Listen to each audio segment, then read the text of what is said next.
I am that I am, Captain Adamus of the good ship HMS Sovereignty.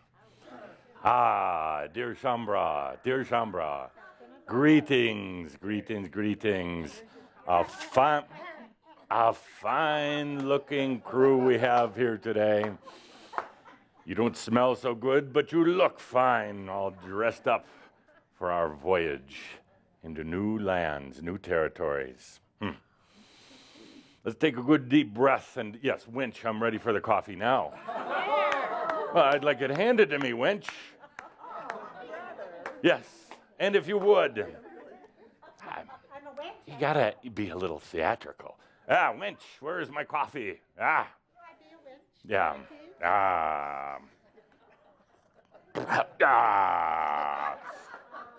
Tastes as good as the last.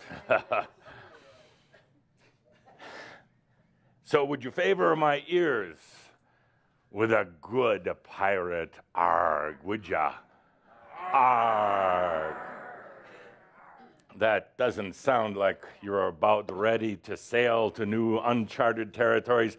Would you favor my other ear with a good arg?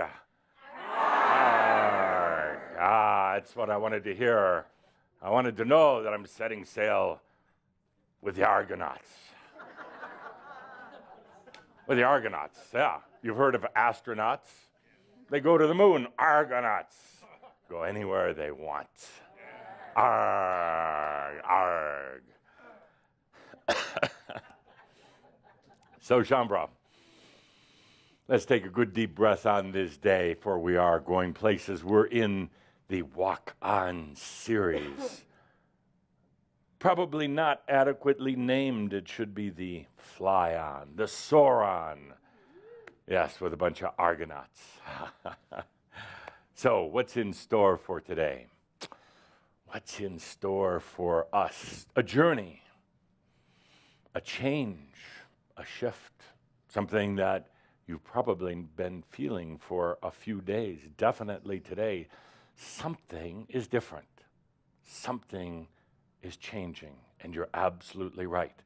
Follow your intuition. Follow your knowingness. Don't try to block it out of your mind when the body or the mind are feeling a little awkward. Don't block it out. Invite it. Embody it. Be it, because changes are coming. Major changes. And that's what you're here for. That's exactly why you're here. Pioneers of consciousness. Pirates. Spiritual pirates. Going to new places that few, if anyone, have ever been to. I'm going to need the writing board up here, please. Don't all get up at once. Let me try that again. I'll need the writing board up here. Yes. Notice how they run. So, I want to do, before we set sail on our journey today, I want to do a quick review. Very quick review. You've heard it many times before, but it's important to bring it back into awareness, bring it back into consciousness. How are you feeling, my dear? Hi to you too, but how are you feeling? I'm fine. Fine. I'm high off of the competition with the pirates. Yes. Totally distracting, wonderful. Good. Consciousness is everything. Period. No ifs, ands, or buts about it. Consciousness is the beginning and the end. It all starts with consciousness. Marker? Good. And as you have seen me draw many, many times, this circle with the dot in the center represents consciousness. I know you've heard this, but you tend to forget it. It's the I exist, and not I exist with anything around me. In the true I exist, there is nothing, there's not even black. It's not even just dark. It's not just quiet, it's nothing whatsoever. There are no angels. There is no me. There is no past. There is no future. There is just you. I exist. When you get to that state, when you really, really experience it, everything that is so human, everything that is so trivial goes away, because you realize you have always existed, always, and you always will. You will change the nature of your expressions and your perceptions. You will change your experiences. You will change the knowingness of the I am. But the I exist will always, always exist. This is core.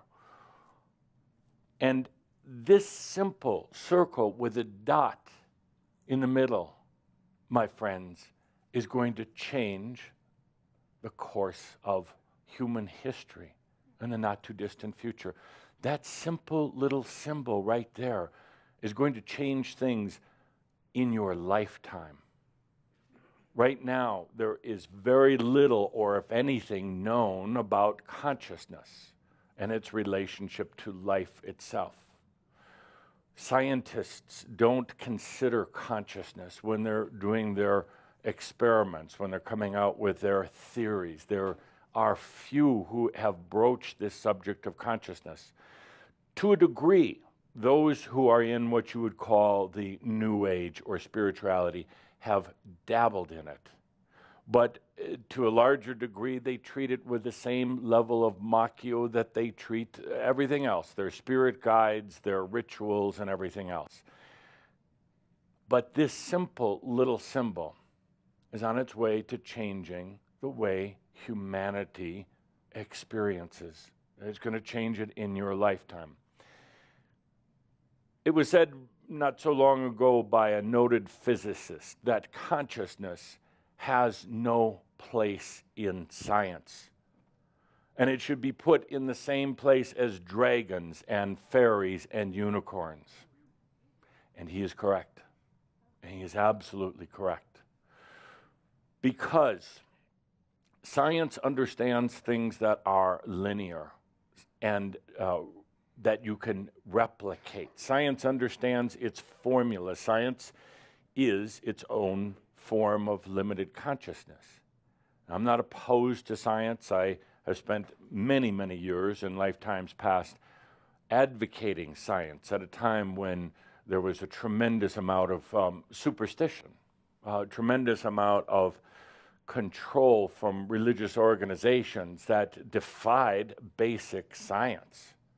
So through an organization called the Illuminati, which was a group of scientists and philosophers and mathematicians, they brought forth to this planet an understanding of what eventually would become the scientific method, using facts as a basis, as a part of determining the current nature of reality. But science, like so many other human endeavors, got caught in its own power games, got caught in its own limitations, became very enclosed, very limited and restricted, and it now looks at the nature of reality through only the eyes or the perspective of its science, when there is so much more out there. There are unicorns, my friends. Maybe not running down the streets of your hometowns, your villages. There are dragons, and they're within each and every one of you, and also on the outside.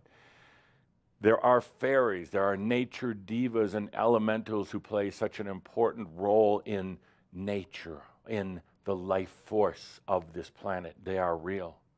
Maybe not quantifiable by science, because science is using a very myopic outlook on things. They only look at a linear perspective. So this physicist was absolutely correct in his observation that consciousness doesn't belong in science, but it is very real and very important, and soon science will start taking it into their domain, will start considering it, consciousness as the factor. It will baffle them, because consciousness cannot be measured whatsoever. There is no energy in consciousness, as you know from our discussions. It will baffle them because consciousness cannot be seen, it cannot be controlled, and oftentimes the results of new consciousness are unpredictable. They don't follow the same pathways as linear science, as current science. In other words, as you know from our discussions about new energy isn't like old energy. It's not like that it's the same every time it's applied to a situation. It changes every time it's applied to a situation. With current consciousness and science, if you apply a formula to something, then it would apply time and time and time again until you put in other factors. With new energy, it's not that way. It will change every time it's used. So science isn't looking at that. It will baffle science. But my friends, each and every one of you already has the knowingness about consciousness. And in the next few years in particular, there are going to be major, major breakthroughs in science, in technology, and in physics. Major breakthroughs. Breakthroughs to the extent that this planet hasn't seen in 1,000 and more years. Breakthroughs that are similar to discovering that the Earth is not flat.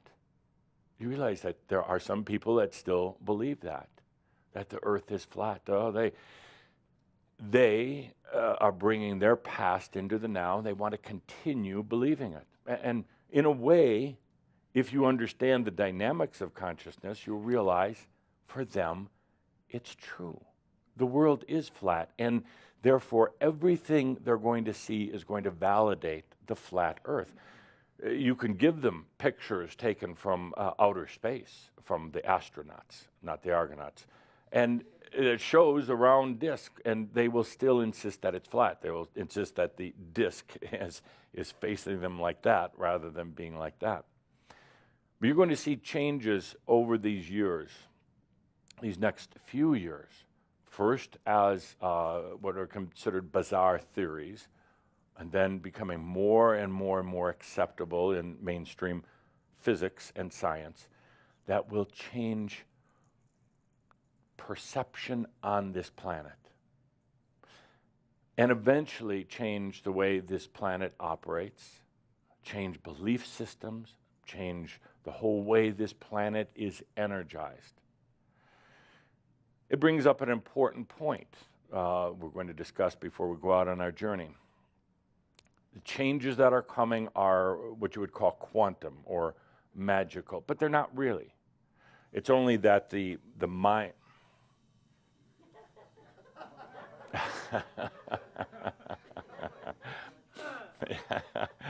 A beautiful distraction. Oh, a little sip of coffee there.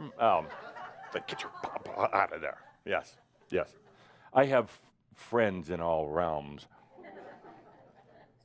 Thank you. It's been so nice to see you again. Yes, yeah. Go spin a web somewhere else. Thank you. Where was I? In my long dissertation about the changes that are coming about on this planet. And the question I have ties in very appropriately to the music video you just watched. Is the planet ready for it? Is the planet ready for a quantum shift in physics? A shift that will blow apart so many theories that are out there right now. These theories and practices of science, well, they offer or offered a perspective of reality. But those who help to create them, those who help continue to work on them, research them, are heavily invested in them. And there's not only the institutions, the physicists and scientists and the laboratories and the universities that are part of this, but then it trickles down into manufactured products and goods. It trickles down into belief systems from any type of religious or spiritual group. There's a huge investment in the way things are now, and a huge resistance actually to any real change. Change is one of those funny things that people are always wanting change, but they don't really want change.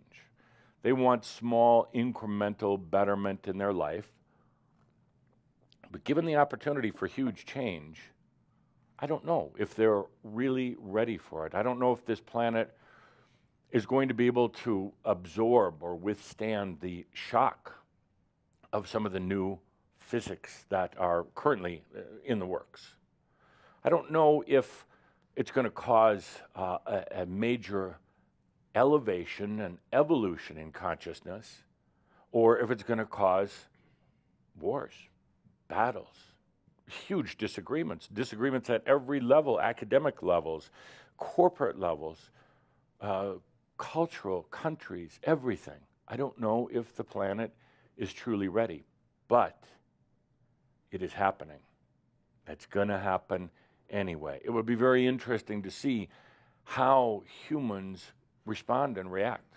It'll be interesting to see if those who are invested in current limited science, as well as anything else, can allow this new way to be. I can tell you right now that the physics that will come out, first as theories, and then later on as more accepted thought, is going to shake up the religions of this planet.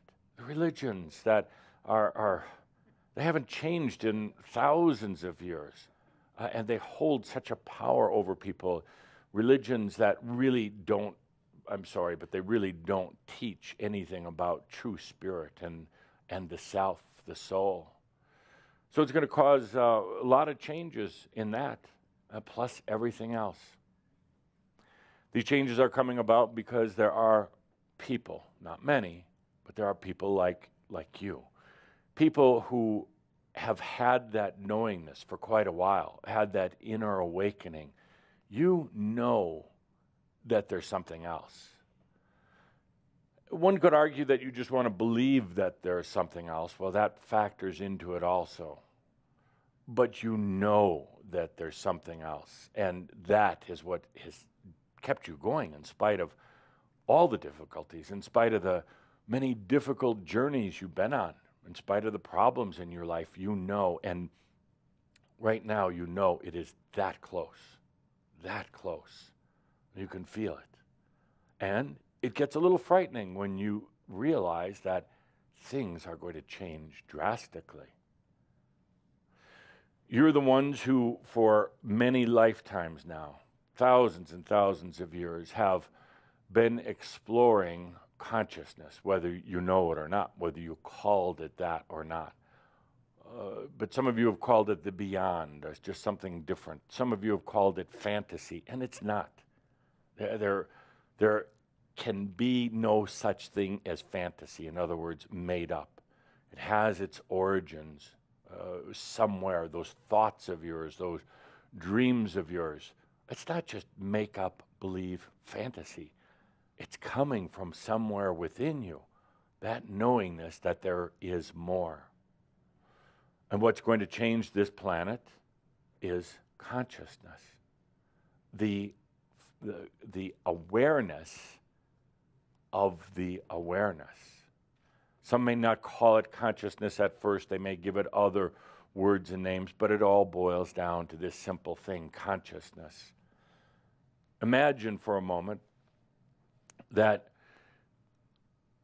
suddenly there are some scientists and physicists who start considering consciousness in the equations of science and math. Imagine some say there is something beyond the typical linear research and development that is being done. There's something behind all of this, and it's the element of consciousness. And when they start to seriously consider it, seriously as in what Einstein did, in seriously considering his theory of relativity, time, space, gravity, seriously considering that in spite of what the peers and what others would say, that he knew that there was something more. He struggled with it for years and years and years, trying to put it into a simple formula, trying to, in a way, prove it. And it wasn't initially met with oohs and ahs and acceptance. No, it was rejected. because most revolutionary or evolutionary concepts are. But in these next few years, this variable of consciousness is going to start coming through, and it's going to continue more and more and more. It will change the understanding of physics and science, and eventually come down to changing life here on the planet. Everything as simple as energy sources, fuel sources, everything from the way things are distributed on this planet, the understanding of where we come from, where you come from, all ready for change. I don't know if humanity in general is ready for this. It's like my question years and years ago, is humanity ready for freedom? And everybody, shook their heads, yes, freedom, freedom. But I still question it, because freedom requires responsibility. Freedom for yourself requires a tremendous responsibility. No taking or feeding off of others, no blaming others. It's a tremendous amount of responsibility that saying, I am the creator. There is nothing in my way. There is nothing stopping me from wealth or health or anything else. That's freedom. That's a creator. But it also takes a tremendous amount of responsibility for yourself as the creator. So I'm saying all this in preparation for where we're going to go today. I'm saying all this to help really ground the understanding that consciousness is everything. It is what creates. Consciousness is what attracts energy. Consciousness is what created this entire universe and all of the other universes. It's not spiritual. This whole understanding is not spiritual. It's definitely not New Age, definitely not religious, but it's not even spiritual. Because the minute that we start attaching spiritual qualities to it, we get into belief systems and gods and a lot of things that will actually limit the understanding of consciousness. It's not really science, but it's going to be. It's not really considered physics yet, but it's going to be. But it is this thing called consciousness that you are is everything. Is everything. It's going to be strange looking back 20, 30 years ago from now. It's going to be strange for future generations from now to say, what was wrong with those people back in the 19th, 20th, 21st century? They had no understanding of consciousness. It wasn't really even in the vocabulary. I mean, it was a word, but nobody really knew what it meant. They're going to look back generations from now and be amazed, befuddled that humans at the time didn't even understand the basics of consciousness. And again, this is not spiritual. This is not New Age. This is not philosophical. This is the core of all things in the universe, in the omniverse, everywhere. That's why I've been very adamant with you, talking about experiencing the I exist, understanding consciousness, and understanding the difference between consciousness and energy. You hear the words and you're starting to understand, but you still tend to pair the two together. Consciousness and energy, the same thing, and they're not. With some of the recent experiences that we've had with going into consciousness, things like in the recent Mirab of going through the house and then out and ultimately releasing everything, being in nothingness. Some of you are really starting to understand, and it kind of rings a bell within you. This I exist, this consciousness. And it strips away all the macchio, it strips away all the old belief systems, and it strips away, it washes away things like what you thought were your problems and your issues and everything else. And you suddenly realize, I exist. Death doesn't matter. Your relatives don't matter. Your job doesn't matter. When I say it doesn't matter, meaning you've been putting undue effort and focus into these things. They don't matter. With true consciousness, all this just kind of falls into place. Life becomes synchronous. It just happens. And it's all being led. The leading edge of all of it is consciousness. Where do you want your consciousness to be? In our gathering last month, I said there was this device called the I ammer. For lack of a better device, I guess it shrunk. But the I ammer got smaller. That's what happens with technology. Everything gets smaller. I said, you have the I ammer. What are you going to do with it? And I know I gave some of you a hard time by saying, go beyond. Go into other realms. In these other realms, the experience will be different than what you experience in your human life. But go beyond, open up, don't be afraid. But also, this is very important. I talked about it at our Merlin gathering in Romania 1 week ago. Don't expect that when you go out, when you go beyond, when you allow yourself to be aware of your awareness, in other words, the I am, don't expect that you're going to drag your selfish human self with you.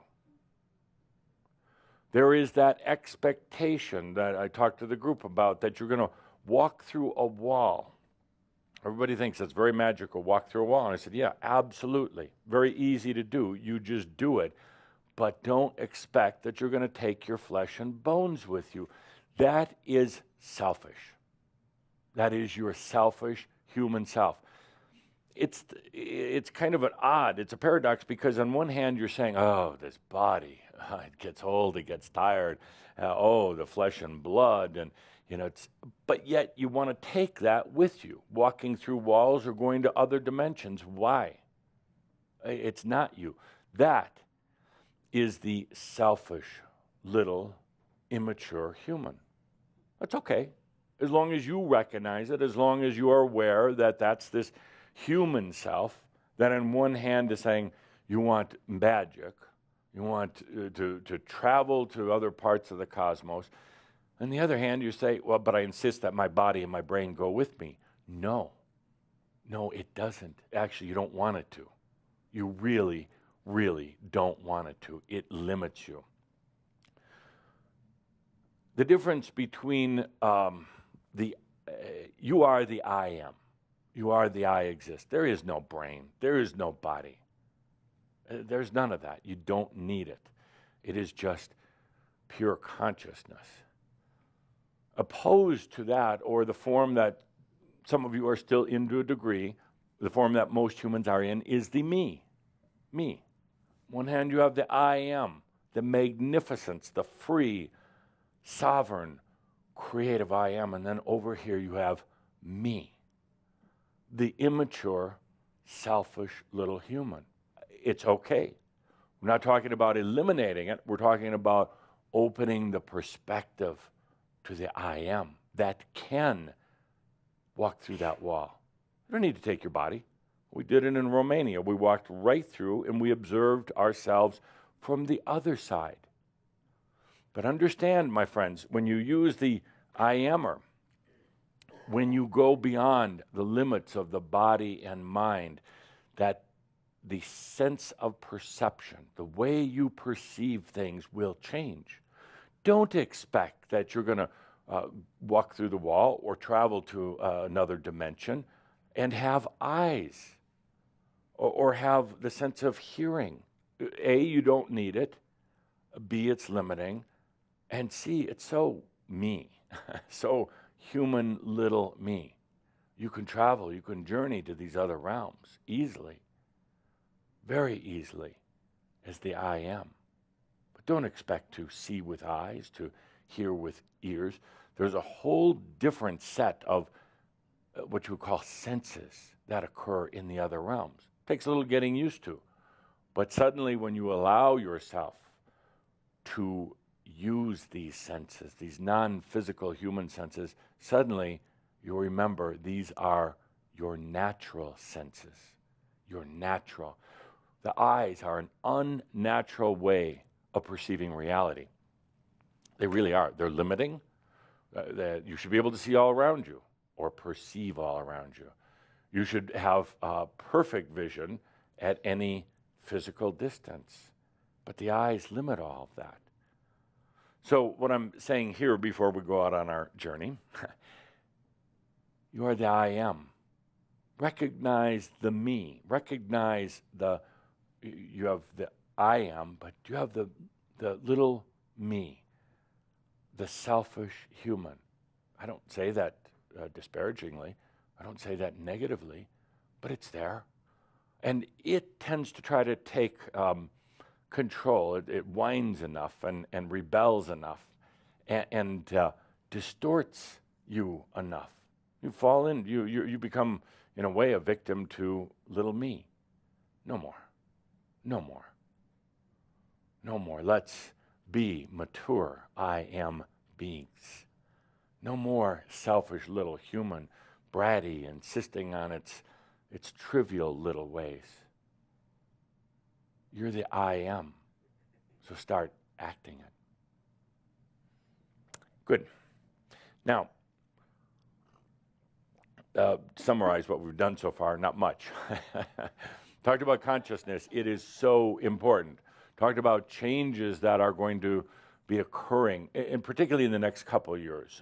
Not the change itself, but the beginning of the change. The revelation that consciousness is at the core of everything. From revelation, but in the physics environment, in science eventually.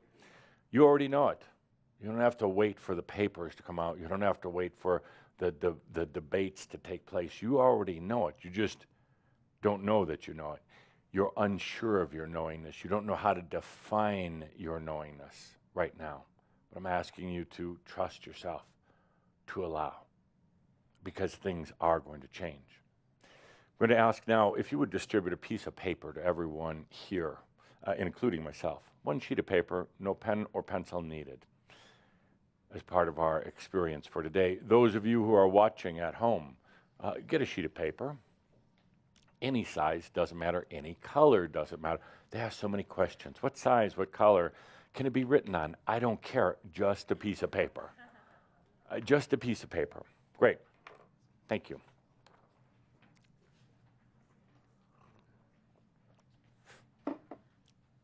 Now, most of you know how to do this already, but I'll go through and demonstrate once again. I'd like you to make a paper airplane. You fold the sheet in half the long way. See? That's what we had before. This is what we have now. Okay, that's the beginning of your paper airplane. Some of you are sophisticated paper airplane makers. You just go for it. Next, you dog ear both corners, meaning you fold this corner down and crease it. You fold this corner down and crease it. Okay, so you have something that looks like this. Now, yes, some of you can get really fancy with this. You've done a lot of paper airplane. Idle hands, idle minds. Okay, good, good. So we started here, now we're here. Now you fold this over, see, fold this over so you come out with this shape. Okay, now we're going to put on wings. So you bend one corner up and over, and you have one wing. And then you bend the other side up and over, and you have two wings. Good. Now you have a basic paper airplane. Amazing, isn't it? Amazing what we do here in the Crimson Circle.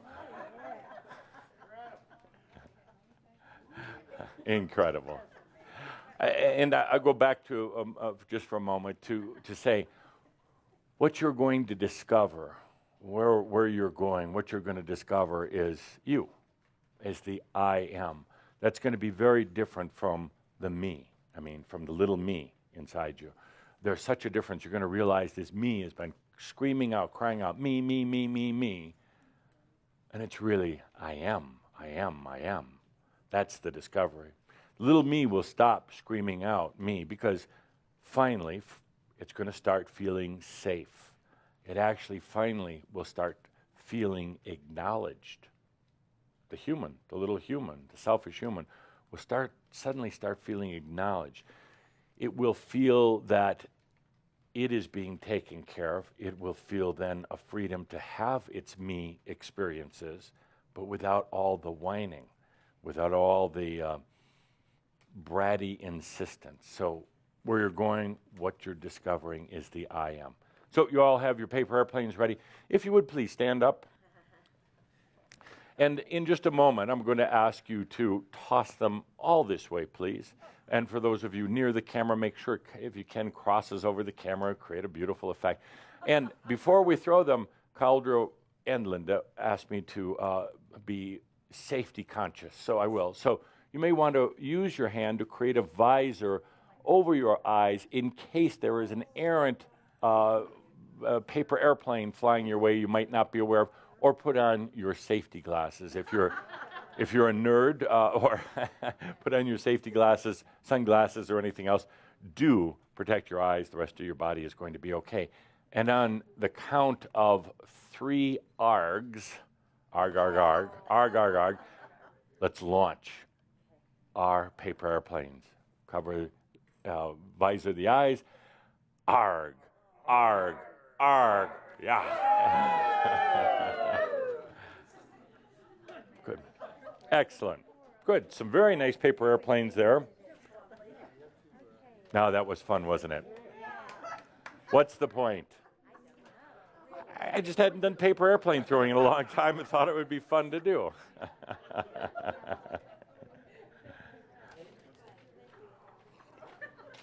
Let's move on. Let's move on to the next point. Let's move on to the point of the day. Why we're here. I hope that's just wadded up paper and not toilet paper that came flying up this way. And please, next time you do that, just wad up your cash and throw it up this way.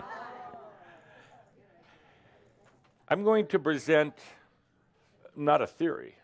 It's actually reality. Some might call it a theory, but it is reality. I'm going to present that.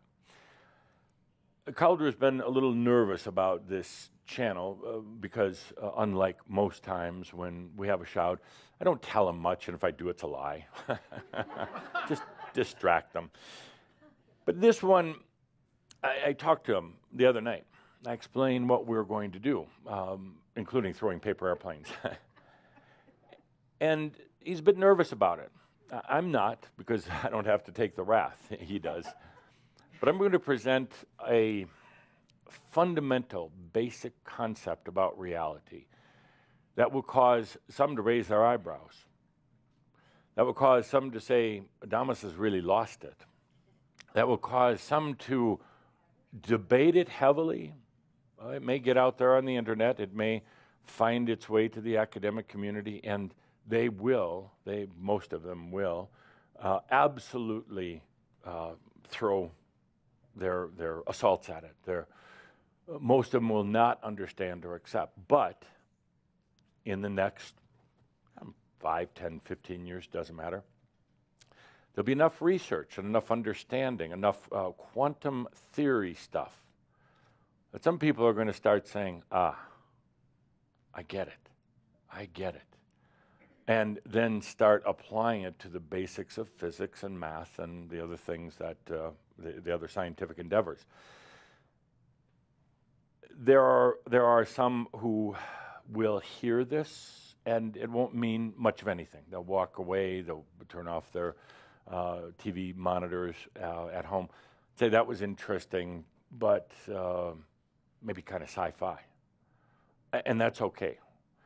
And then would you mind cleaning up all this crap up here? I'm trying to give a lecture. Would somebody clean this up? Look, I'm going to send it master. I feel like I'm walking in paper rubbish all over the place. Are you going to recycle this or send it to the landfill? What was the point of these? What's the point? Distraction, absolute distraction. Yeah. Next month we're going to do hula hoops. Why not? Thank you. So, by the way, it's anytime.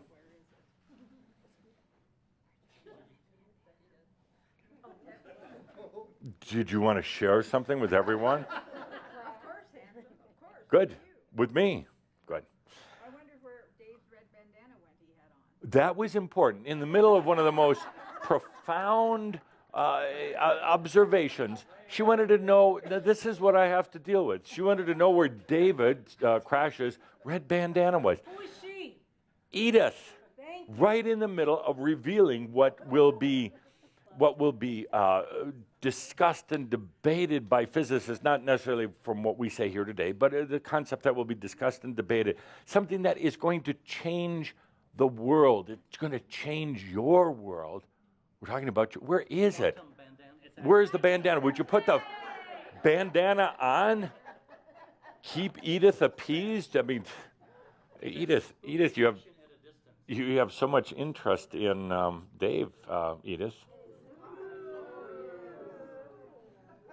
By the way, anytime energy gets thick and stuck, and you can feel it. You don't have to think it. You can just feel it.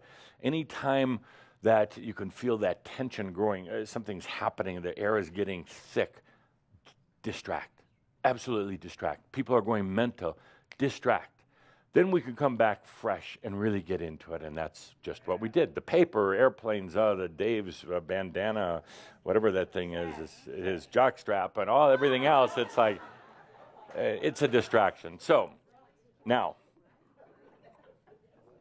for my observation, some people will argue it. Others won't really care. Others will say that we're a bunch of New Age freaks gone crazy, which is not true. And others, like you, are going to get an aha. And then you're going to get another aha and another aha and on and on and on with the ahas.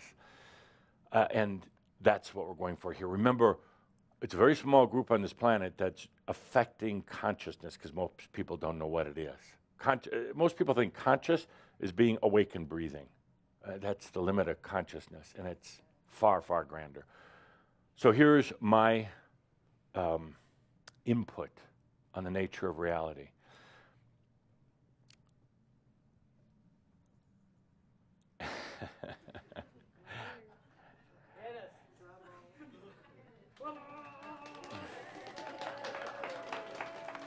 You do not move through time and space. Time and space moves through you.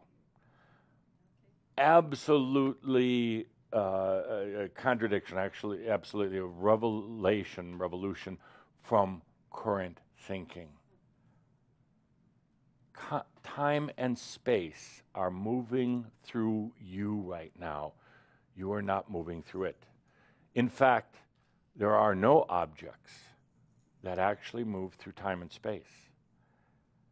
The current thinking is that an object goes through time and space. And we'll treat time and space as a melded unit. We'll call it time-space as a singular thing. You can't really have one without the other. You can, but the whole thing collapses. So we'll call it time-space. And the current thinking is that an object moves through time-space. Therefore, the rate that the object moves through determines the time and determines the space itself. And the fact is that is not true. In actual physics, quantum physics, it is actually time-space moving through you. When you threw those paper airplanes before, they were not moving. It was time and space that moved. How about an arg with that? Arg, arg. So everybody has a perception of reality that there is a single time space. And a movement in an object through that time space creates gravity. And that is not true. It is actually the object, you, your consciousness, now solidified in a human body with time space moving through it. Look at it this way. You know what, some of you know what the old-fashioned film projectors were like. They had the reels of film, and it looped down through, and there was a light, and the light passed through the film and projected onto the screen. So it is the same in this case, the fact that time-space is moving. The time-space would be like the, let's say we have our projector with the light here, and the film would run down through. The projector isn't moving. The projector is not scanning down the film. The projector, the light, is stationary. The film is moving, going through and creating the illusion on a screen somewhere of a moving picture. But you, consciousness, light, are actually not moving. You say. So when I'm moving Caldra's arms, you say, well, isn't that movement? I said, actually not. Actually not. It's a perception that something has moved. Human would believe that the arm is moving, and actually, it's time-space that is moving.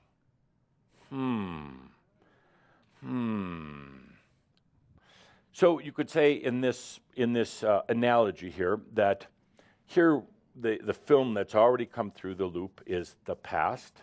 The film that is going to be going through the loop and getting enlightened is the future.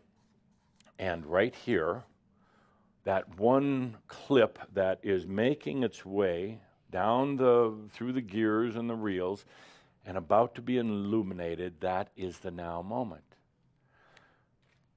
So you could say that you are always that now moment. But the problem is, with some of the old understandings of time, space, and physics, that you're actually not here.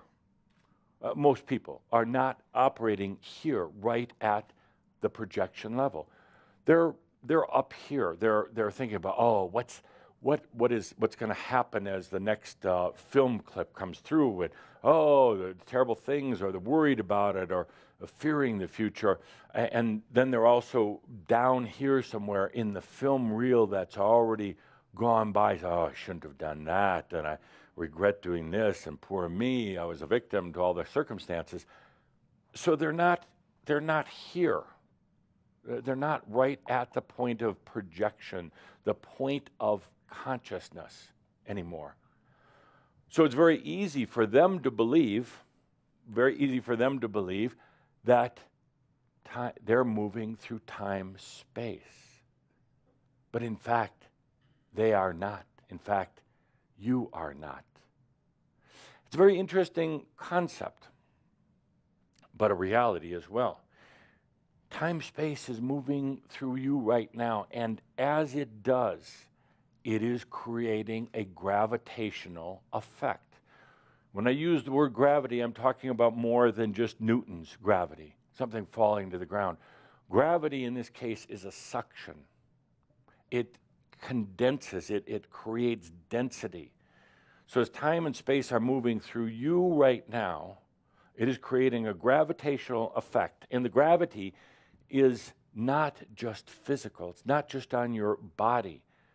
For this true gravity actually holds in, traps thoughts, and emotions. Imagine for a moment your thoughts and emotions just like it was a physical object being sucked in by the gravity. So you begin to believe that things that have happened in the past are real, and they're not.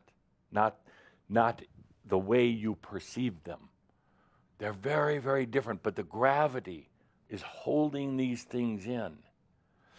The gravity holds in belief systems, individual belief systems, cultural belief systems. It holds in religious belief systems. So time and space moving through people right now is not only creating the physical reality, what you call the 3D, and causing people to believe that this is the only thing that's real.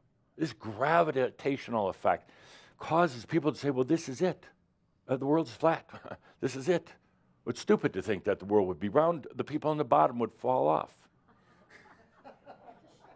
And so the gravity of time and space not only holds in physical objects, but beliefs, thoughts, limitations, and everything else. It's absolutely amazing, this gravitational effect, how it keeps everything together. It keeps it held in. It keeps things solid. It keeps things from changing. The gravity of time and space helps to create experiences, what you would call solid, real experiences. It helps to keep you focused in your eyes and your ears and your physical senses rather than the knowingness that you have that there is so much more. This gravity, as time-space moves through you, activated by consciousness, the gravity that it creates holds all of it in. And you've been trying to break out of it the whole time. Through what? With your consciousness, with your limited consciousness of the mind. You've been trying to break out the knowing that says there is something outside this cage that I live in. But as you think about it, as you try to figure it out, time-space moves through you faster. Time-space causes more of a gravitational effect that holds in the fact that you are trapped. And this, my friends, is relatively simple as it may sound to some of you, is absolutely profound. You're going to be experiencing it in your own life. The old way of an object moving through time-space versus the new understanding that it's moving through you. It's radical physics, but it's also basically true physics. Most have the perception that if this is time, that they are moving through it. And they count it on their watch. They say, yeah, it took so much time to get through something. Most people think that time-space is a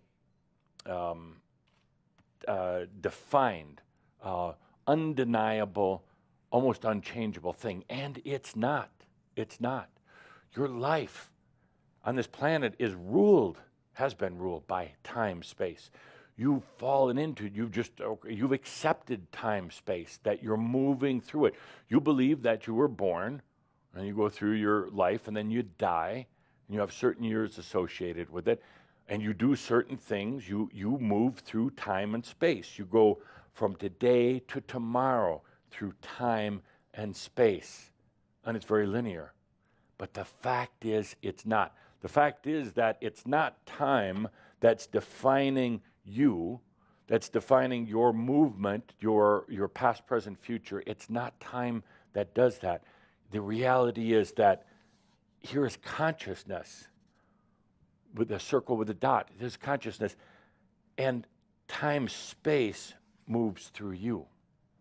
And in doing so, creates gravity, G, that holds everything in.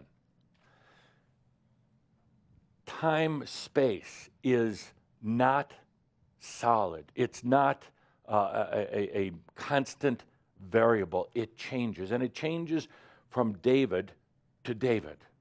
Even though you both have the same name, It's different. Your time space is different than David's time space. Every time you move, there is a variable of time space moving through you that's different than the movements of David. The time space that's moving through you, David, is determined by your thoughts, your belief systems, your physical actions, and the level of consciousness that you are allowing. That determines the flow or the movement of time space through you. And it's different than yours because your thoughts are different, your actions are different. There are two different gravitational effects that are occurring between these two. I'd go, hang on, Adamus. I thought time space was a constant, and I thought gravity was a constant. Nope.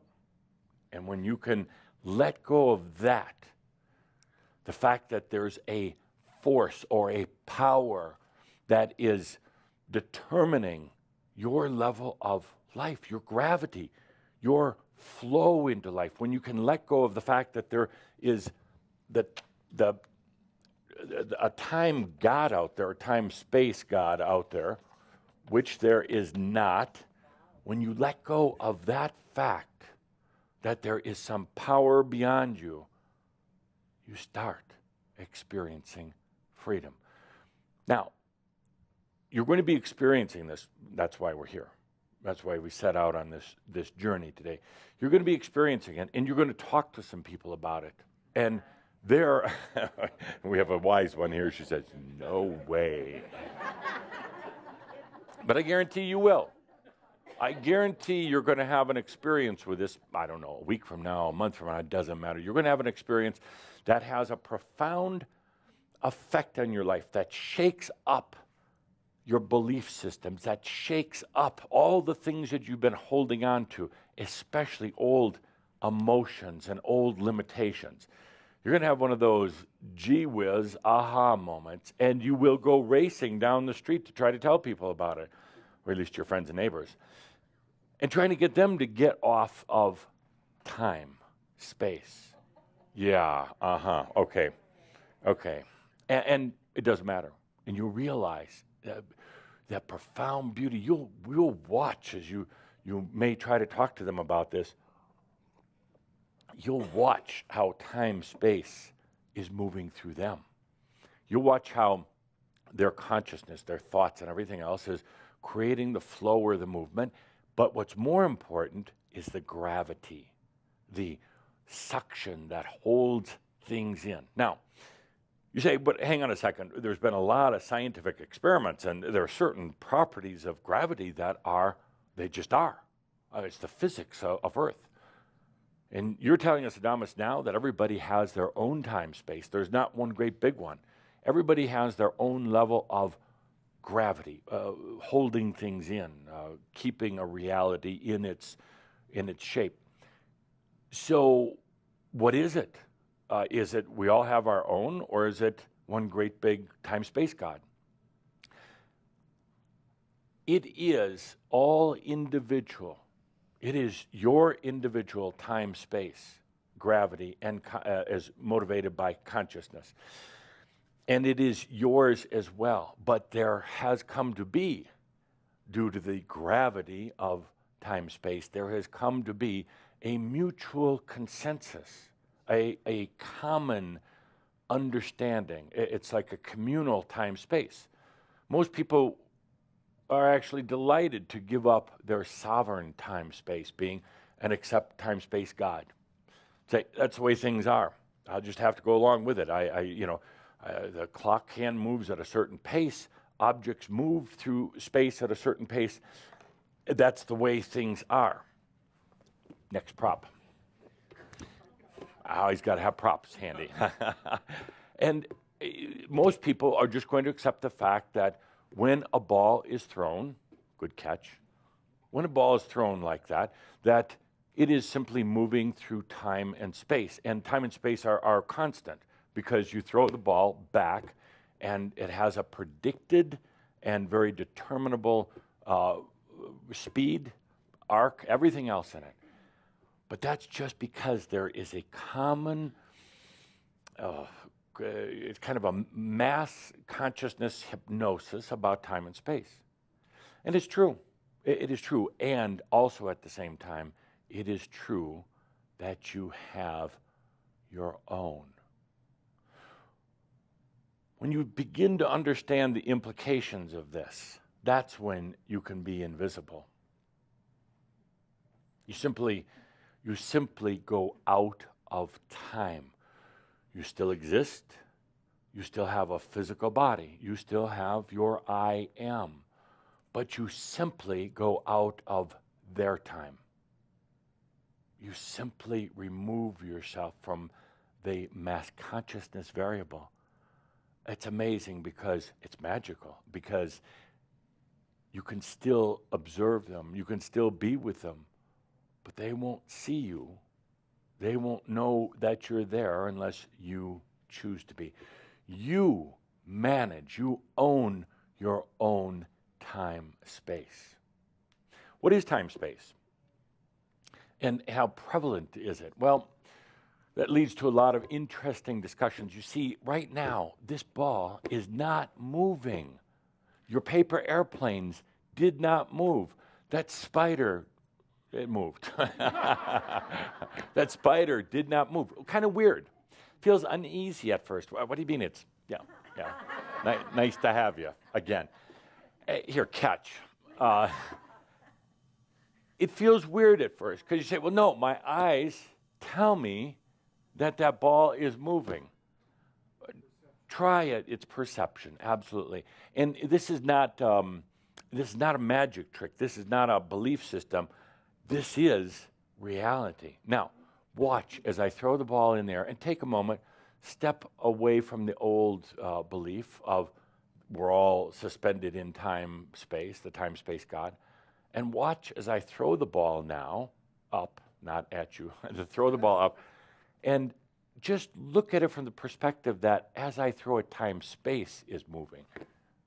Time, space is moving. The ball actually is not, but time, space is moving. It's shifting to accommodate the consciousness that has chosen to throw the ball.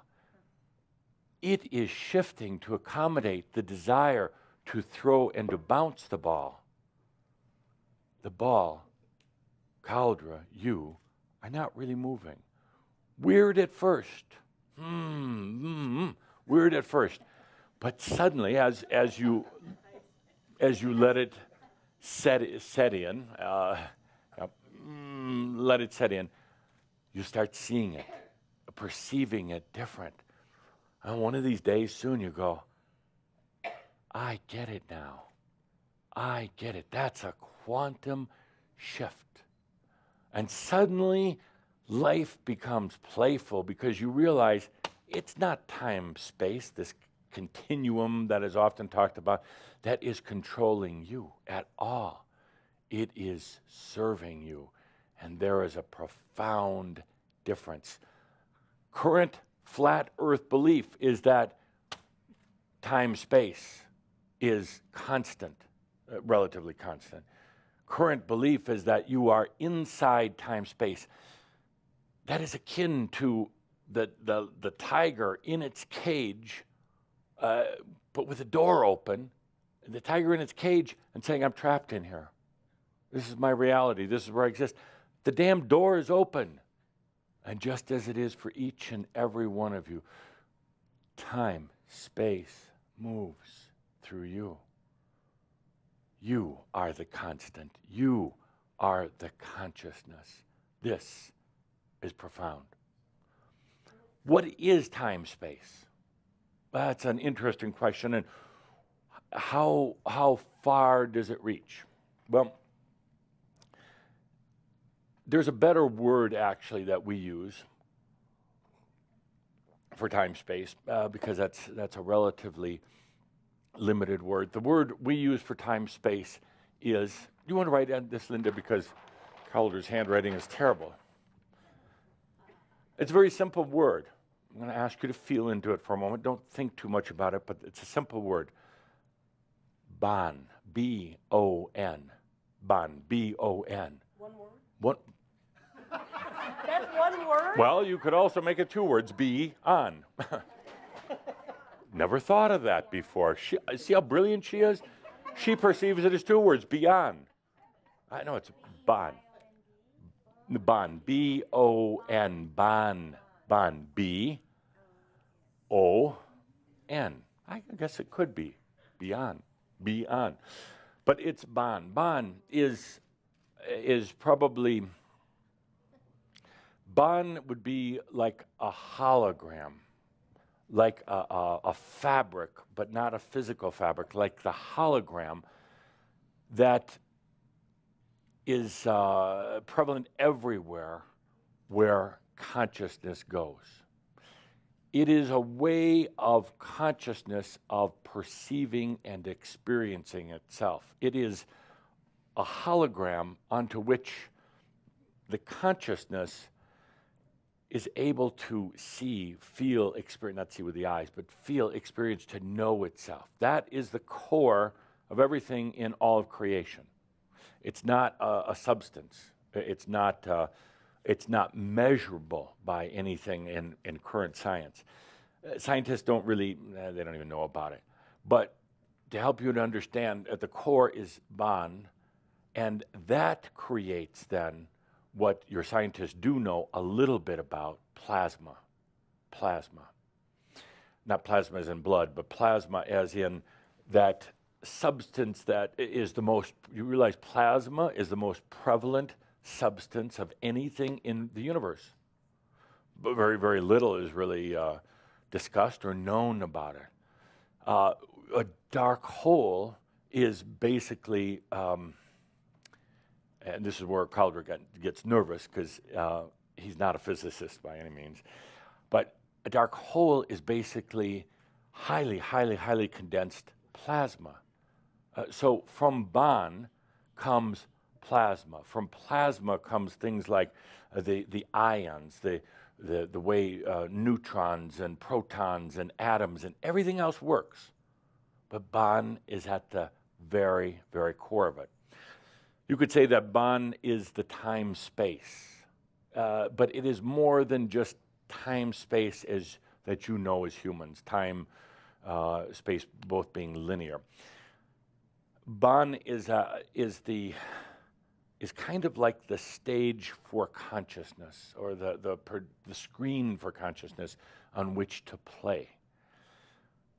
Bon, or time-space, exists in all realms.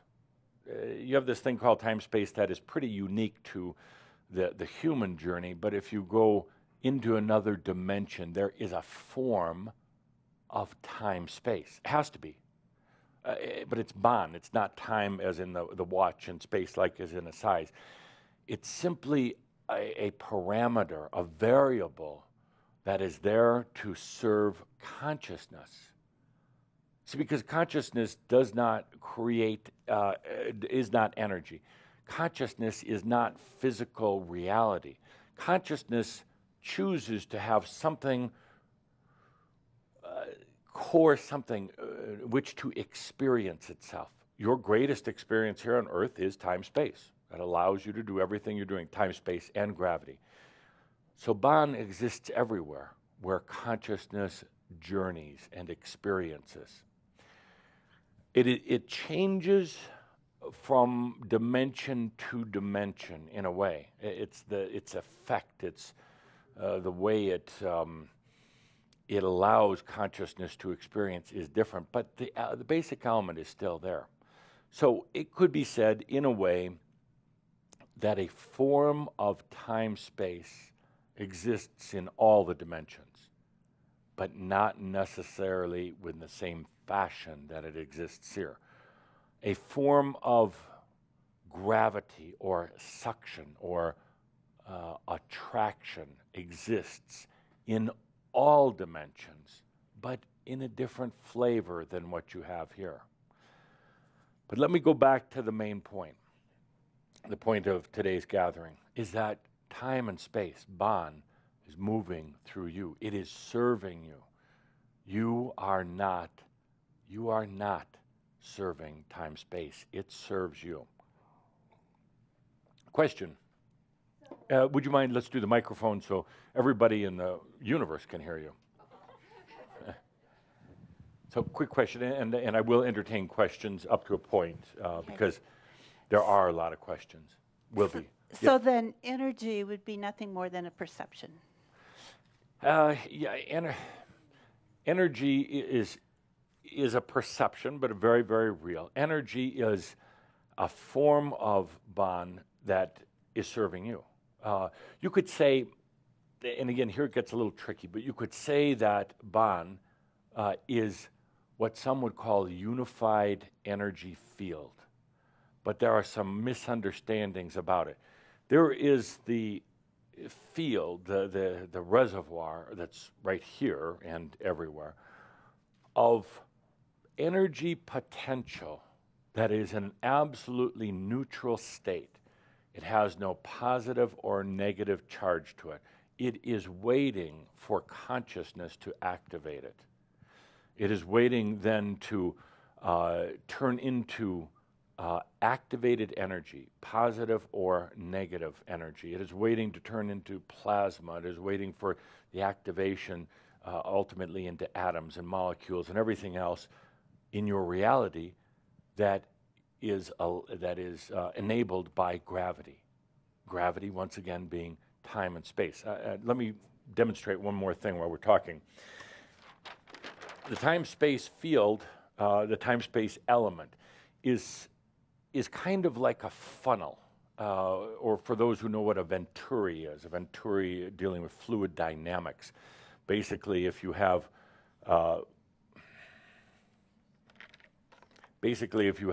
fluid flowing through a vessel, and that vessel then is constricted at a point, and then opens up again at a point. There is a flow of fluid. There is an amount of pressure. There is time and space in here. This is called a venturi. It deals with liquids, but it could be applied to other things. As it flows through here and it becomes constricted, what happens? It speeds up, absolutely. Some smart people here. What else happens to it? Goes faster. Well, it speeds up, goes faster. That would be similar. Close. It goes faster, higher pressure, and greater energization, greater energy potential. You could say caused by the pressure and the speed, but deeper into it, there is more energy within that very same fluid as it goes through the venturi, not because of just the speed and the pressure. It is activated now. It is activated. Time-space works similar to it. In a sense, it's like a funnel. And out here, it's moving at a different rate, and it has a different energy attractant potential out here than it does here. Now, what would this be? This is the now moment. This is the past, and this would be the future. So this is past, now, and future. And that is one of the principles of time-space movement through you. If you are present, if you are conscious of not of time, but conscious of yourself, aware of your awareness, I exist. The flow rate of time-space is different, not necessarily faster, though. As a matter of fact, you're going to begin to understand it actually appears to go slower. It actually doesn't. Everything else goes slower, but the perception is that things slow down. When you're in the now moment, the flow of time-space is more harmonious, it is more compatible, it is more serving to you than when you're hanging out in the past or hanging out in the future. That's the reason, physics reason for being in the now, not just it's nice, airy-fairy, but it has a dramatic effect on you. Let's take a moment and go back to the principle. Where's my ball? Yes, the ball actually did not move. Weird. but it didn't. Time-space moved. And when I throw that ball, when I toss it in the air, time-space is moving and it's creating gravity, a suction that will hold in physical matter, emotional matter, belief matter, and it creates reality. That is beautiful. Just the ability for you as consciousness to have this happen when consciousness doesn't have arms and legs or a brain or eyes, for you to have this happen as a result of your consciousness is truly amazing. Truly amazing. And when you can also learn to step out of mass consciousness time-space into your own time-space. When you can learn that you're no longer dependent on the other drawing, the other drawing, when you're no longer dependent on time-space God, that you are truly a sovereign being with their own bond, with their own plasma, with their own everything, then you are free. Interesting, interesting, interesting. What I'd like to do at this point now is stop talking about it and start to experience it.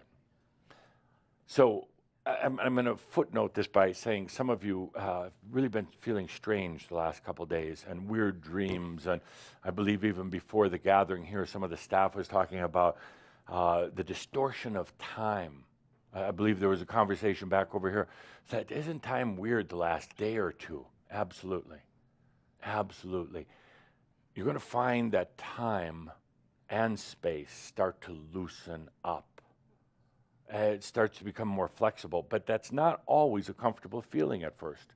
When your body has been regulated to staying in the old belief of time and space, the old movement of it, when you get out of that, it is going to feel strange. Disorientation, weird brains, and particularly weird dreams. If Calder doesn't mind, I'll share a dream he had the other night. He doesn't mind. I can't even find him right now. How can he mind? He's sleeping.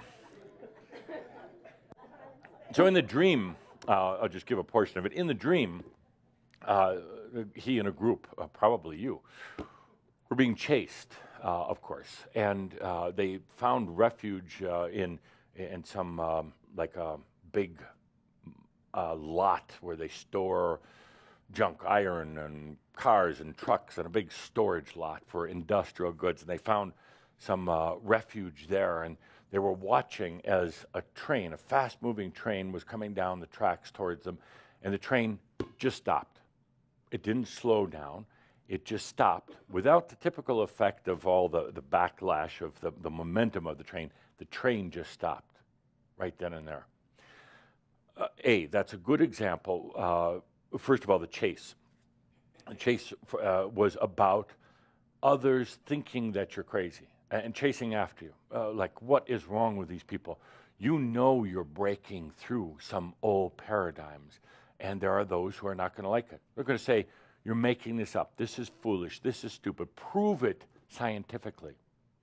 And this is where I go back to my statement that there was a noted physicist who said that consciousness has no place in science. It belongs in the realms of the unicorns and the fairies and everything else, and it's true to an extent. So you're breaking through consciousness, and there is going to be a lot who don't like it, and they're going to say, you're making this up, prove it. You don't have to prove it. You don't have to prove it, because you're not trying to change them, you're using it for you. You don't have to prove a damn thing. So the train just stops without any backlash or the momentum, and that's the way it becomes. And it also represents momentum of things in your life, trains in your life, things that are following a linear path that have a huge weight load behind them, emotional, historical, or otherwise, moving down the track.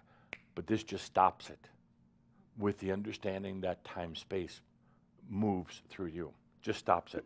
Suddenly, the train stopped, but what happens next? A bunch of soldiers get off the train and start chasing after Caldera and the rest of you who are with them. Oh no, soldiers chasing. They're going to continue to try to discredit you, tell you you're crazy, tell you you should see a specialist, tell you that you just try to be normal. It doesn't work. So here they're chasing, which represents, of course, the others who don't agree with you, and it doesn't matter. As they were getting closer and closer, Cauldre suddenly yelled out to everyone, there is no time, make yourself invisible. And some listened, and instantly, even though they were still there physically, even though they were still present in that moment of time, they didn't go somewhere else. They didn't transform their body into a light beam and go off to another galaxy. They just simply stepped out of the time continuum, the mass consciousness time continuum. That's it. Just as simple as saying, I choose. No effort required. No struggle. I am out of time, the mass consciousness time continuum, and went into their own. That's the beauty of it. You can do one or the other. You can be both at the same time, one or the other. It doesn't matter. Once you understand the flexibility of time, space, of Bon, you don't even have to worry about it. Some of the others, of course, didn't listen. They're filled with fear and panic, being chased by the soldiers, and they were caught. So next thing is Cauldre's in an old car. I don't know why, an old car. Going down the highway, trying to find those who were taken as prisoners. Got to where he thought everyone would be, and sure enough, they were there, but they were all having a party. A big celebration, drinking good wine, not out of a box, out of a bottle, drinking good wine. The point is that that there is a celebration, and that nobody really is imprisoned. There ultimately is a celebration with all of you saying, we did it. You never were captured, never were convicted of anything. It's just a big celebration at the end. All the way is saying that you're going to go through some rough spots if you even choose to take a look at this in your life. You're going to go through some rough spots, but ultimately it is freedom. It is freedom. It is time and space that is moving through every object. Every object. Your dog, wherever the dog is, moving through it because of you. Moving through these walls, not just through you, but through everything. The flow of time and space of Bon right now. It is serving you if you choose. Yes, there is still mass consciousness, time, space. You can be in that, you can be out of it, you can be both at once. It's a liberation. So it didn't move, time, space moved. Weird. Now I'd like you to really feel it. So let's turn down the lights, let's bring up a little bit of nice time, space music. By the way, I'm using terminology here that is common to most of the listeners. It is not necessarily what you call accurate in terms of physics or science, and I'm doing that deliberately for just a clear, common understanding. Don't rip apart the words, but look at the whole concept, the reality. Look at the whole thing. Look at where we're heading when we say we're in the Walk On series. We're even going beyond. We're even going beyond those old restrictions of time and space. So let's have these lights down. Hold on to your questions and yourself. I exist, Edith, I exist. Say that to yourself.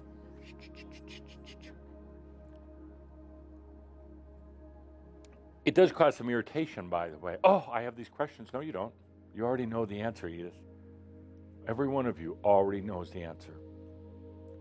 By the way, it's such a good thing to do when you have a question about your life, about anything. Allow yourself to receive the answer. It's already there. That's the beauty. It's already there. But if the little me human is constantly insisting, I need to know, you're going to constantly be going outside of yourself. You already know. You do. Let's take a deep breath. I'm going to ask you to be very still. You can move and scratch a little bit, but generally be still.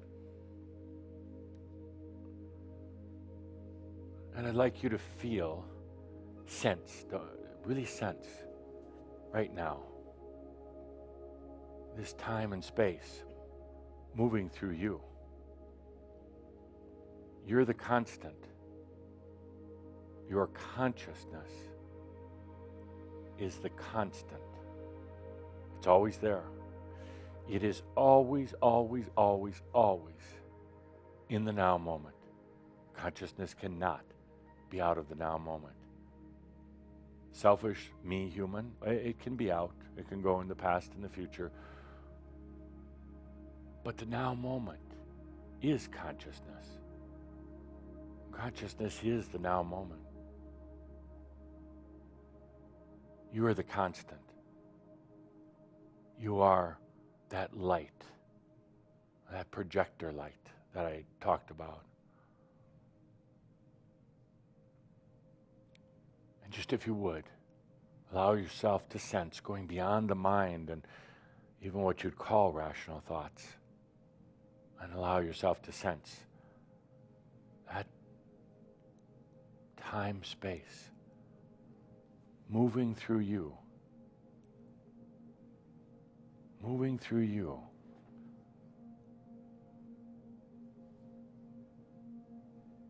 Now, time, space is also moving through that music.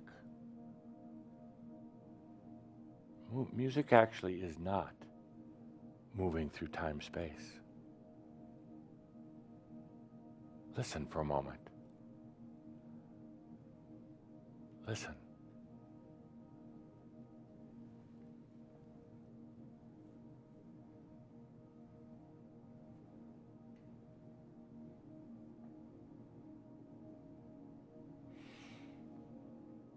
Conventional thought is that music is in space. It has an element of time, a beat, a rhythm, and also a specific number of minutes. Conventional thought would say that time, space, the music is in time, space. But shift your perspective for a moment.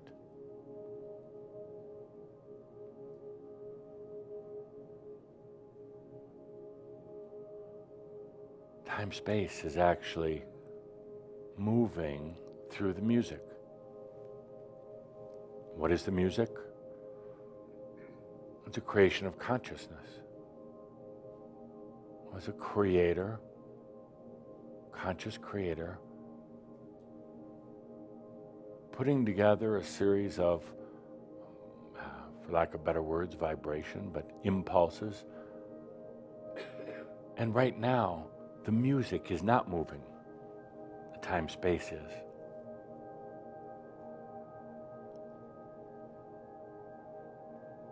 Listen to it from this new perspective.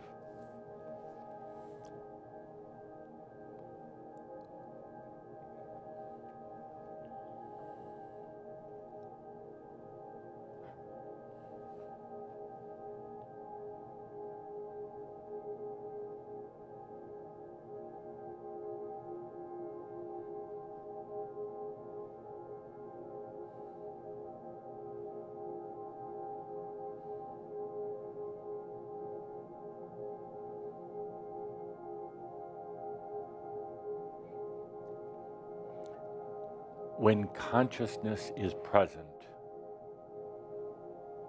the music is activated. Otherwise, there's nothing. But when consciousness is present in the now moment to perceive the music, it is activated. And what you actually hear is the flow of time, space.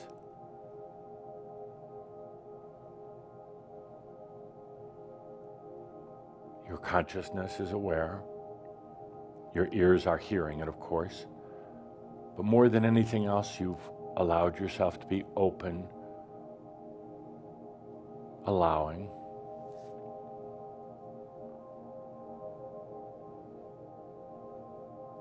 Some would say, well, this is a digital recording. No, it's time and space, moving through patterns of creation, causing a resonance that is perceived as music.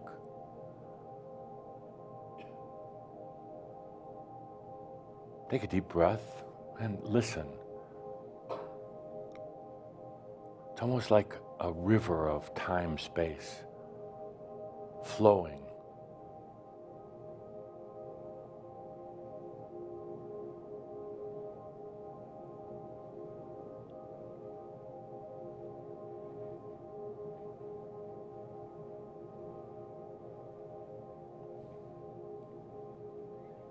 You are a being of consciousness.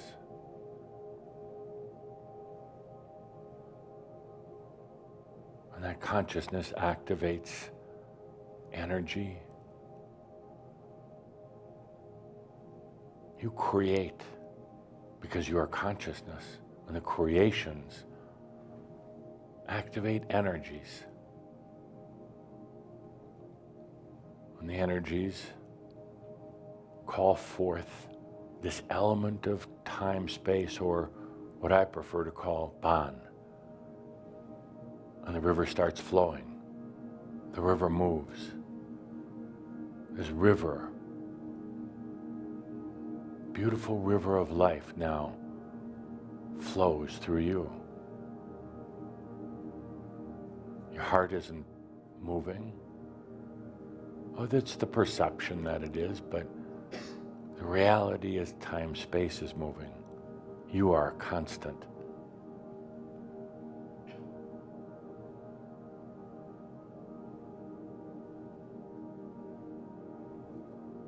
When I threw the ball in the air, what was really being warped, changed, moving was time-space. The ball, in a way, in its own time-space, creating its own gravity, perceived by your human eyes that thought the ball was moving, but take a look at it now, feeling, sensing what was really happening.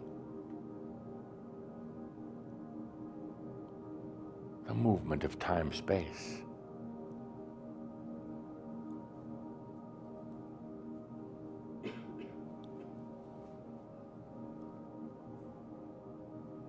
Your car really isn't moving when you're driving it. Time-space is moving. Your own time-space, also very intricately related to mass consciousness time-space. But the car is not moving. You're not actually moving. The fabric, this hologram, is moving, and it's serving you.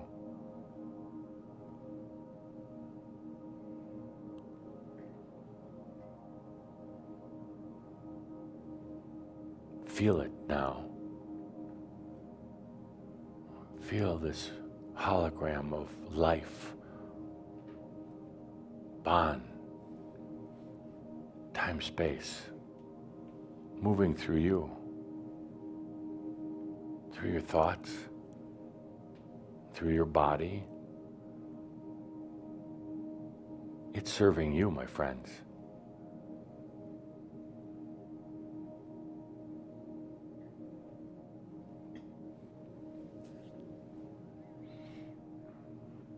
When you are still like this, when there's not a lot of physical movement, and a little bit less than normal mental thought, when you're still like this, there's a different rate or dynamic of that movement through you.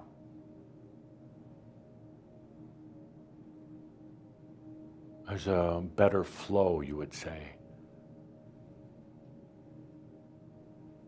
Not necessarily faster or slower,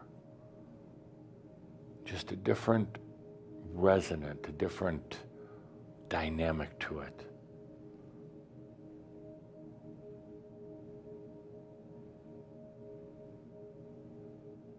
And time, space moves very differently Then when you're late for work, you're panicked, thinking about being late for a meeting, worried what your boss is going to say, worried what it's going to look like to walk into that meeting late, especially knowing you're really not prepared. And you start thinking about all the other times you got in late. See, now you're in the past and you're in the future. Time-space reacts differently here. When you're in that chaotic state, acts very, very different. It's serving you still. It's not trying to work against you, it's just behaving different, responding differently to your consciousness.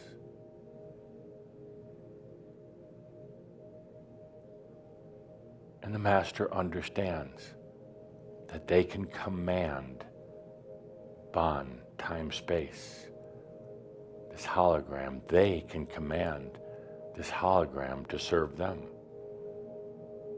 Suddenly time seems to expand. Suddenly history starts changing itself. Suddenly the master is in the now moment. Suddenly old things are no longer important.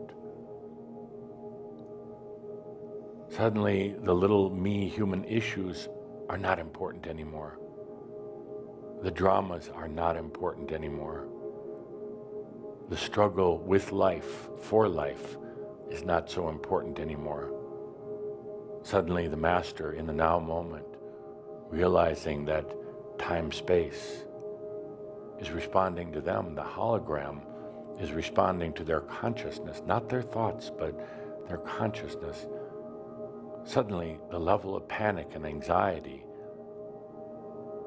gets less and less. The resonance, the freedom one has with themselves, and the ability to let this hologram serve them rather than the other way around. Suddenly everything changes. Suddenly they get out of old time and old space. Suddenly they're in their own,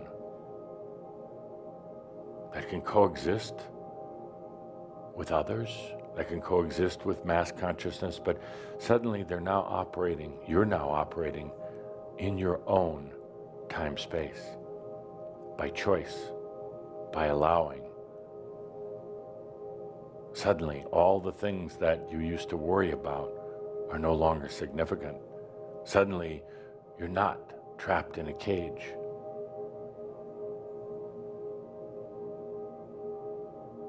Suddenly the past and the future really no longer even are important or even exist. Suddenly the questions go away.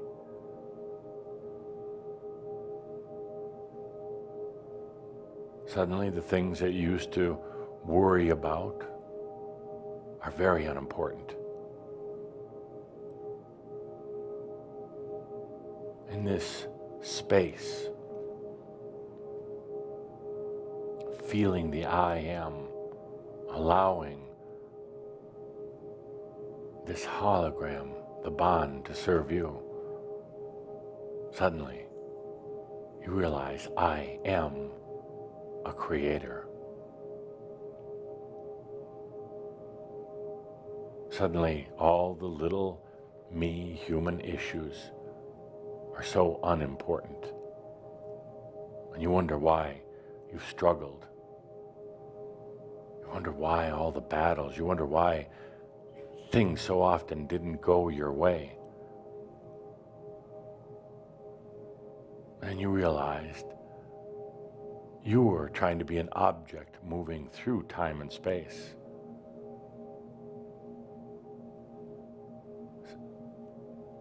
You were subservient to the time-space God, but no more. Now it goes to work for you.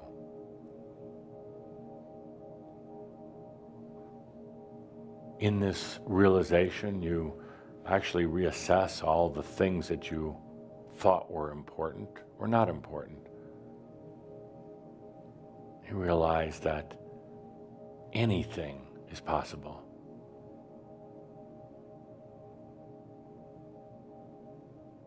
You're in the now moment. You're back in consciousness. It is simple.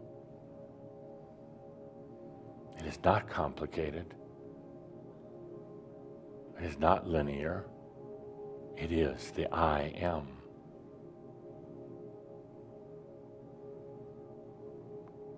Take a deep breath and feel as time-space moves through you.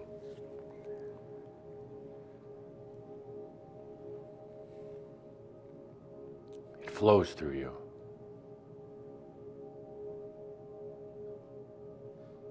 Now, there's one big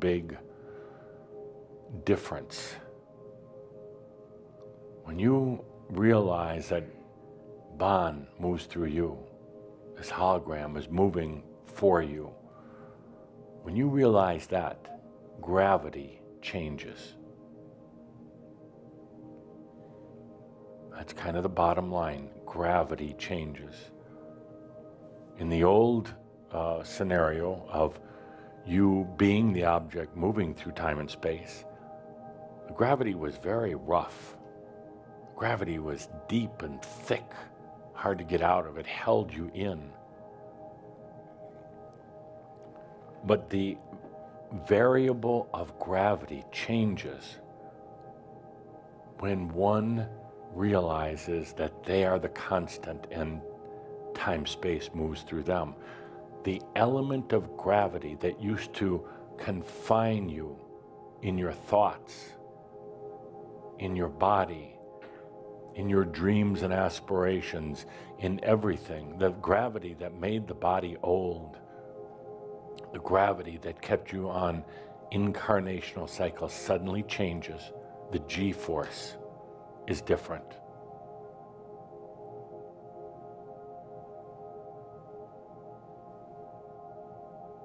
When one allows or realizes time-space is there to serve them, the effects of gravity, of attraction, of holding things into reality suddenly change.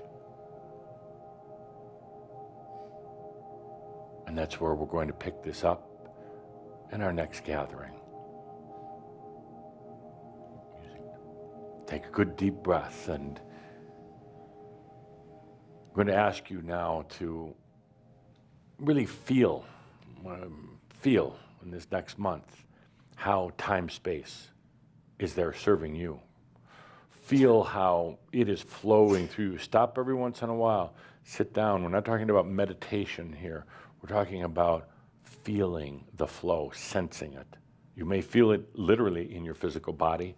It may just be a different type of sensation, but feel how it flows. Feel the difference between how you've been trying to work your way through the time-space continuum, battling your way through, struggling, tiring yourself out, and now it all changes. What we are taking a look at is paramount to the difference between the flat Earth and the round Earth. The difference between old consciousness awareness of time, space, and something that is actually much more real.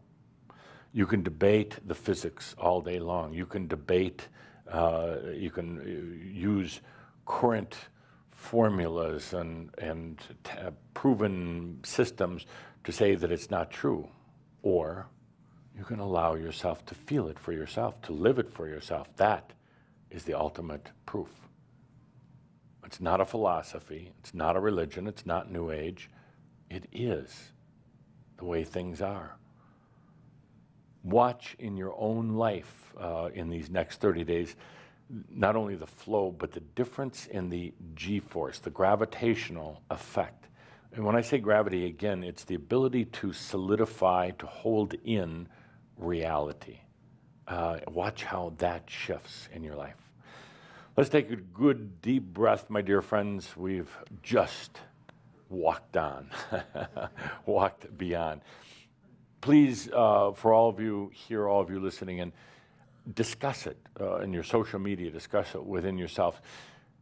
But the most important thing is, beyond all the discussions, all the debate, is Adamus going crazy? Am I going crazy? The most important thing is to allow yourself to feel it or experience it in your own life. If nothing happens, if it was all just a nice afternoon at the studio, then so be it. Go back to the flat earth. Or feel it in your own life. It doesn't matter. Let's take a good deep breath. We have a lot of walking on to do, and this is just the beginning. With that, let's have one last arg from the Argonauts. Arg! And never forget that all is well in all of your creation. Arg, my dear Shambra, arg it is, arg.